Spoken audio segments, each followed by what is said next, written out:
ஒரு சிறிய நகரத்தில் அருண் என்ற சிறுவன் வாழ்ந்தான். அவன் புத்திசாலி இருந்தாலும் நேரத்தை வீணாக்கும் பழக்கம் இருந்தது. நாளை படிக்கலாம், பிறகு செய்யலாம் என்று சொல்லிக்கொண்டே அவன் பல நேரங்களை வீணாக்கினான். ஒருநாள் பள்ளியில் ஆசிரியர் ஒரு போட்டி அறிவித்தார். 1 மாதத்தில் அதிக முன்னேற்றம் காணும் மாணவனுக்கு பரிசு என்றார். அந்த பரிசு அருணுக்கு மிகவும் பிடித்தது.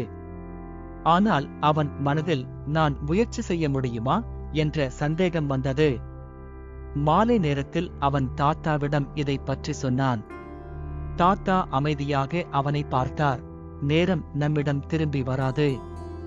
இன்று பயன்படுத்தும் நேரம் நாளைய வாழ்க்கையை உருவாக்கும் என்றார். அந்த வார்த்தைகள் அருணின் மனதில் ஆழமாக பதிந்தன. அடுத்த நாள் முதல் அவன் பழக்கத்தை மாற்றினான். தினமும் சிறிது நேரம் படித்தான். விளையாட்டு, ஓய்வு, படிப்பு என எல்லாவற்றிற்கும் நேரம் ஒதுக்கியான். 1 மாதம் கடந்தது. ஆசிரியர் முடிவுகளை அறிவித்த போது அதிக முன்னேற்றம் கண்டவன் அருண் என்று சொன்னார். அருண் மகிழ்ச்சியில் கண்ணீர் விட்டான். அப்போது அவன் உணர்ந்தான், நேரத்தை மதிப்பதே வெற்றியின் வழி. முடிவு: நேரத்தை மதிக்கும் மனிதனையே நேரம் உயர்த்துகிறது. நேரத்தை வீணாக்காதவர்கள் வாழ்க்கையை வெல்லுகிறார்கள்.